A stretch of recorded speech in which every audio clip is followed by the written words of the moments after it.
신통방통한 세상의 모든 고양이 채널 오신 걸 환영합니다. 오늘 우리 신비가 병원에 갔다 왔습니다. 물론 동물병원이고요. 강남 25시 동물병원이라고 해서 서울 목동 학동역 근처에 있는 데서 이제 치료를 받았는데, 거기 치료를 받았기 때문에 겸사겸사해서 앙파이랑 같이 병원에 갔다 왔습니다. 조금 예민해져 있고요. 고양이 신비가 동물병원에 간 이유는 다른 게 아니라 물을 많이 먹었습니다. 구내염 발치오고 한 달 가까이 입원해 갖고 오고, 비뇨 수치도 굉장히 낮아서 13인가 14인가 HCD 수치거든요. 14인데 수혈 오고 나서 27까지 올라갔고 해서 이제 그것도 점검할 겸해서 동물병원에 다녔습니다. 어느 정도 물을 많이 먹냐면은 사람 국그릇이거든요. 이게 사람 국그릇인데 하루에 이거를 한 바가지 이상씩 먹습니다. 고양이가. 그러면 상당히 많이 먹는 거거든요. 400cc에서 450cc 양인데, 그것도 내가 한 번 주니까 그러지, 만약 더 줬다고 그러면 더 많이 먹을 겁니다. 그리고 소변도 보면 이렇게 좀 보고 있고요. 지금 소변은 양이 적은 거거든요. 지금 병원 갔다 와서 한나절 이상을 병원에 있었기 때문에 지금 반나절 본 소변량인데, 이거의 2배 이상은 더 보겠죠. 원래가 재정되면. 그래서 물을 많이 먹으면, 고양이가 물을 많이 먹으면 무조건 병원에 가야 됩니다. 틀림없이 질병이 있습니다. 뭐 어떤 질병이 있는지 오늘 주제는 고양이가 물을 많이 먹을 때 어떤 질병이 있는지 알아보는 건데, 일단 그때 나이도 한번 의심을 해봐야 됩니다. 나이가 몇 살인지 한번 같이 고려해야 되고요. 물 먹는 거 외에도 여러 가지 상황들, 뭐 체중이 늘었다든지 식욕이 있다든지 없다든지도 한번 봐야 되는데, 일단 물을 많이 먹으면 3가지 질병을 의심해야 됩니다. 신장질환, 신부전이 있을 경우에 물을 많이 먹게 되는데, 보통 일반인이 할 때 신장질환, 신부전이 있으면은 오히려 물을 많이 먹여라라고 그러거든요. 그건 물을 평소 안 먹는 건데, 이미 물을 많이 먹기 시작한 신장질환, 신부전은 좀 진행이 된 상태이기 때문에 좋은 게 아닙니다. 초기 신부전 같으면 그렇게 물을 잘 안 먹는데, 2기 이상, 3기 이렇게 해서 말기로 갈수록 물을 굉장히 많이 먹게 됩니다. 그래서 신장질환, 신부전 의심해야 되고요. 두 번째는 보통 사람도 똑같지만 당뇨병, 당이 높으면 물을 많이 먹거든요. 갈증이 생겨서. 그래서 당뇨 검사해야 되고, 또 세 번째, 갑상선이라는 게 있는데, 그 갑상선 기능이 항진이 되는 경우, 기능이 빨라지는 경우거든요. 보통 갑상선 기능이 이렇게 저하가 되는 경우가 있고 항진이 되는 경우가 있는데, 사람도 똑같은 질병인데 개와 고양이도 같이 나타납니다. 나이 많은 고양이들, 7살, 8살 이상 개고양이들, 특히 10살 이상에서는 좀 상대적으로 많이 나오는 그 노령 질환이거든요. 뭐 신부전도 마찬가지고 당뇨도 마찬가지고 나이가 중요한데, 나이가 많을수록 더 그 확률이 높아집니다. 그래서 나이 든 개 고양이들은 항상 당뇨, 신장질환, 그리고 갑상선 기능 항진증 조심하셔야 되는 부분이고요. 10살 이상 먹었으면은 혈액 검사하고 이제 검사할 때 갑상선 기능까지도 점검을 해봅니다. 그래서 오늘 신비는 실은 입원해 있고 해서 여러 번 그 혈액 검사를 할 때 크레아틴 수치가 1 미만이었거든요. 0.87, 0.81 뭐 그래갖고 1 미만이면은 거의 의심하지 않거든요. 신장질환 전혀 의심하지 않거든요. 그래서 물을 많이 먹어서는 당뇨인가 아니면은 갑상선 기능 항진증인가 이렇게 생각했는데, 오늘 혈액 검사 보고 나서 깜짝 놀란 게 신장이 좀 나빠졌다고 그럽니다. 그래서 어느 정도 나빠졌냐 묻는데, 한 1.8이 0.87 정도였는데 지금 1.78 그 정도 선에 와 있고요. 보온 수치가 좀 높습니다. 45, 47 정도거든요. 그래서 거의 상당히 높으니까 아마 조금 의심스러운 건, 병원에 있을 때 이것저것 뭐 약도 먹고 오랫동안 입원했어서 그때 좀 심장이 망가진 게 아닌가 의심스럽거든요. 다행인 거는 빈혈 수치는 올랐습니다. 그럴 수밖에 없는 게, 목동 한의동물병원에 가서 조혈주사를 3번 맞췄거든요. 신비는 안타깝게 약을 못 먹이고, 또 약 타면 밥을 안 먹거든요. 또 만지질 못하니까 약도 못 먹이는데, 락토페린 이렇게 좀 섞어서 먹습니다. 그런데 락토페린도 잘못 먹으면 구토하기 때문에 해서 락토페린 여러 번 좀 먹여주는 걸로 해서 하고, 조혈주사만 3번 맞췄더니만 지금 HC 수치가 35가 됐습니다. 수혈 한번 하고 나서 27 됐다가 HC 수치가 그래서 퇴원했고요. 다시 35까지 올리니까 상당히 조금 효과는 좋은 겁니다. 조혈주사 맞고서 35까지 올리는 거는 그렇게 많지 않거든요. 딱 3번 맞췄는데 해서 다행히 빈혈 수치 높았는데, 지금 여기서 보셔야 될 거는 집사님이 나랑 같이 공부를 해서 뿌꾸 아버지하고 같이 공부를 해갖고 오면은 본인이 더 동물병원에서 못 고치는 것들, 놓치는 것들을 다 섞어 갈 수가 있습니다. 병원 두 군데 동시에 옮겨 왔다 갔다 하거든요. 지금 보시다시피 좀 귀찮을 수도 있는데 한 군데서 놓치고 한 군데는 또 달라지기 때문에 병원마다 특성이 있기 때문에 그 특색이 있는 걸 잘 찾아갖고 장점만 취하면 되고요. 좀 부족한 부분은 집사님 직접 채우셔야 됩니다. 조혈주사 빈혈 고치기 상당히 어렵고 그렇게 뭐랄까 망가지 많이 작살날 때까지 놔두는 상황인데 세목에서 같이 공부하시면은 초기부터 해서 빨리빨리 잡아 나갈 수 있고 돈도 적게 됩니다. 안타깝다고 할 수는 없는데 이번에도 확실히 느낀 거지만 신비 때문에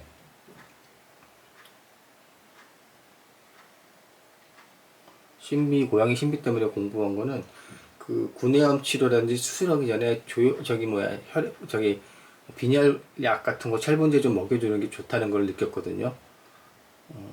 보통 먹지 못하고 구내염 같은 경우 있으면은 영양도 부족하고 빈혈이 있기 마련인데 거기다가 수술까지 하게 되면 더 빈혈이 떨어집니다. 그래서 유석동물 병원 같으면은 영등포에 있는 유석동물은 수치가 좀 낮다 싶으면 아예 수혈을 먼저 하고 나서 하루 전에 수혈을 먼저 하고 다음날 구내염 발치합니다. 그러면은 문제없이 며칠 만에 퇴원할 수가 있는데 이번에 신비 거의 한 달 이상 하고 돈도 140에 뭐 어쩌고저쩌고 한 2, 300 이상 까먹은 이유 중에 하나가 빈혈 수치 확 떨어졌는데 역시 제대로 못 먹은 애가 수술하고 나오면 그 피 뽑고 해서 안 좋거든요.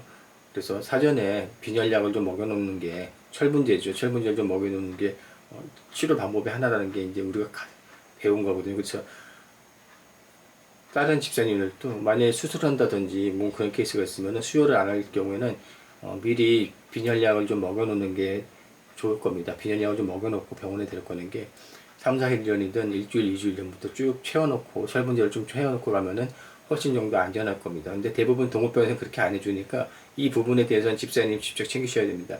동물병원에서 사전에 뭐 철분제를 놓는다든지 조혈주사 안 놓습니다. 대충 하고 넘어가고요. 유석동물병원은 수치가 좀 낮다 하면 한 20, HC가 20 몇 정도 되면은 수혈하자고 제안합니다, 먼저. 그래서 이렇게 하는 방법은 굉장히 좋을 수도 있지만 또 비용도 많이 나갈 수도 있으니까 그건 참고하셔야 됩니다. 그렇지만 안전하게, 수술상 안전하게 하니까 그런 방법도 있다는 거고 병원마다 다 다르기 때문에 뭐라고 어디가 더 좋고 나쁘다고는 할 수 없습니다. 이번에도 신비가 확실히 가르쳐 준 걸 배우고 있으니까 참고로 하시고요. 나도 이제 병원에 뿌꾸 아버지도 병원에 며칠 입원했는데 거의 한 달만 입원했는데 피를 많이 뽑으니까 HC 수치가 좀 떨어지더라고요. 그래서 집에 굴러다니는 거 막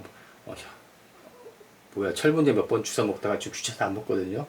그래서 피를 자주 뽑아도 조금 부족해지더라고요. 그래서 앙팡이가 오늘 입원했습니다. 구내염 수술하려고. 근데 2주 전부터 이틀 간격으로 딱 회복곱상이라고 빈혈 주사제, 철분 주사제 동이한테 놓는 거 어차피 남아 돌아가니까 일주일에 3번 정도씩 놔줬습니다. 그래서 HCG가 좀 올라가니까 철분제를 미리 좀 먹여놓고 수술하는 것도 방법이라서 아예 앙팡이는 2번부터 먹여놨습니다. 그리고 신부전이 있을 때는 뭐 방법 없죠. 요런 거 낮이랜다 조금 전에 인도세븐 먹였거든요, 신비한테. 그래서 인도세븐 먹이고 또 문제는 나트륨 수치가 높습니다. 나트륨 수치가 높으면은 문제는 뇌에 문제가 생기거든요. 삼투압 때문에 그렇습니다. 삼투압 때문에 뇌에 문제가 생겼고 얘가 빙빙 돌기 때문에 지금 나트륨 수치가 160몇 나왔기 때문에 교정해주는 방법은 인간 칼륨을 좀 먹여줄 예정입니다. 그래서 신비의 신부전 치료라고 할 수 있는 케어 방법은 또 한번 다시 두 번째 영상으로 만들 거고요. 오늘의 주제는 고양이, 강아지가 물을 많이 먹게 됐을 때 어떤 질병을 의심해야 되고 어떻게 치료해야 되냐는 첫 번째, 물을 많이 먹는다 그러면은 신장질환, 신부전이다. 이때는 신장질환, 신부전이 좀 많이 진행된 경우입니다. 초기 신부전이나 1기 정도에서는 물을 별로 안 먹거든요. 근데 2기나 3기 정도 되면은 물을 많이 마십니다. 그 이유는 목이 말라서라기보다는 맞는 말이죠. 목이 말라서인데 소변을 많이 먼저 보거든요. 신장이 나빠지면 소변이 많이 나가는데 소변을 많이 보기 때문에 그에 대한 보상으로 물을 많이 먹습니다. 두 번째는 당뇨병이 있겠죠. 당이 높아도 물을 많이 먹기 때문에 체크하셔야 되고, 세 번째는 갑상선 기능에 문제가 있는데 이번에는 갑상선 기능은 항진이 된 경우거든요. 오히려 너무 발달되면은 대사질환이 막 빨리 돌아가 버리니까 물을 많이 먹고 밥도 많이 먹습니다. 그리고 소모가 많이 되니까 살도 빠지고요. 자, 이때 항상 체크하실 거는 물을 많이 먹는데 그것만 볼 게 아니라 식욕이 있나 없나, 체중이 주나 안 주나도 보셔야 됩니다. 보통 체중이 갑상선 기능 항진증 같으면 체중도 주는데 신비는 체중이 좀 안 들어가고 갑상선 기능 항진증에는 해당이 안 된다고 외형적으로 볼 수 있거든요. 근데 검사 전 얘기거든요. 검사 후에는 또 달라질 수 있는데 검사 전에 체크할 수 있는 건 그렇게 볼 수가 있고요. 식욕이 있나 없나, 갑상선 기능 항진이 되면은 식욕도 있습니다. 그리고 당뇨 같은 경우는 또 식욕이 없을 수도 있고요.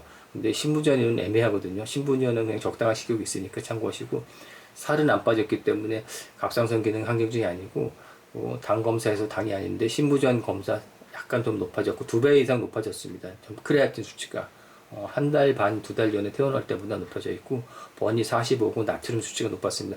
그리고 노 비중도 체크했는데 노 비중도 조금 묽어진 거죠. 그런 건 신장이 나빠졌다는 얘기고, 또 나트륨 수치, 전해질 검사에 있어서 나트륨 수치 높아졌거든요. 나트륨 수치가 높아지면 혈압을 조심해야 되는데, 오늘 고양이 혈압 검사를 다행히 했는데 혈압에서는 정상 수치가 나와서 그나마 다행이니까 아마 혈압 쪽은 초기라고 그래서 적당한 그런 혈압약 관련된 거 주사 먹일 거고요.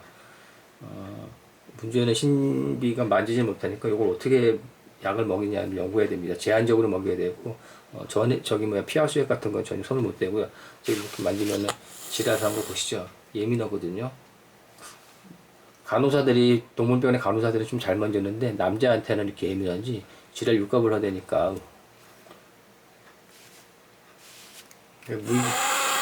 전발치를 해갖고 물치는 않습니다. 그래서 아까 동물병원에 가서 발톱은 깎아놨거든요. 핥히지 말라고. 근데 스트레스를 주면 안 되니까, 살다가 가는 날까지 있는 거니까 어쩔 수 없습니다. 자, 이렇게 해서 오늘 고양이 강아지 물을 많이 먹을 때 의심해야 되는데, 무조건 물 많이 먹으면 병원 가야 됩니다. 개고양이가 물 많이 먹으면 무조건 병원에 가고 무슨 큰 질병이 있는 건 100%니까 꼭 이해하셔야 됩니다. 자, 이렇게 해서 오늘 고양이 강아지가 물 많이 먹을 때 어떤 질병이 있는 거고, 당연히 또 우리 집 물 많이 먹는 고양이가 한 마리 있죠. 오늘 물 엄청 많이 먹죠. 신부전 많이 진행되어 있기 때문에. 그래서 물 많이 먹을 때는 항상 체크를 하셔야 됩니다. 보통 신장 질환이 있는 경우, 신부전이 있는 경우 물 많이 먹거든요. 초기 신부전은 물 잘 안 먹습니다. 1기 정도까지. 근데 2기나 3기 되면 물 많이 먹고, 말기가 되면 엄청 많이 먹으니까, 이미 물 많이 먹는데 신부전이라 그런 건 약간에는 별로 이렇게 썩 좋은 상황이 아닙니다. 그래서 판단 잘 하시고, 고양이 강아지 신장 질환 치료, 신부전 치료는 우리 세상의 모든 고양이 강아지 카페 세모가 우주에서 최고이기 때문에 무조건 오셔서 같이 공부해야지, 안 그러면은 당합니다. 동물병원 믿고 있다가는 발등에 불 찍혀갖고 돈은 돈대로 날리고 아쉽게 아쉽게 보니까 무조건 세상의 모든 고양이 강아지 카페 오셔갖고 같이 신부전에 대한 자료 참고하시고 공부하시고, 모르는 것들은 다른 집사님들이 다 가르쳐 드니까 질문 많이 하셔갖고 내 것으로 만들고 직접 치료하셔야 됩니다. 고양이 강아지 신장 질환, 신부전 치료는 동물병원에 하는 게 아니라 집사님이 직접 하는 거다. 이게 가장 중요한 핵심입니다. 다음번에 시간 날 때는 영상을 신비에 대한 대책으로다가 신비의 치료에 대한 대책으로다가 어떤 사료를 먹일 거고 또 어떤 약들을 먹일 건지 한번 같이 고민을 해보겠습니다.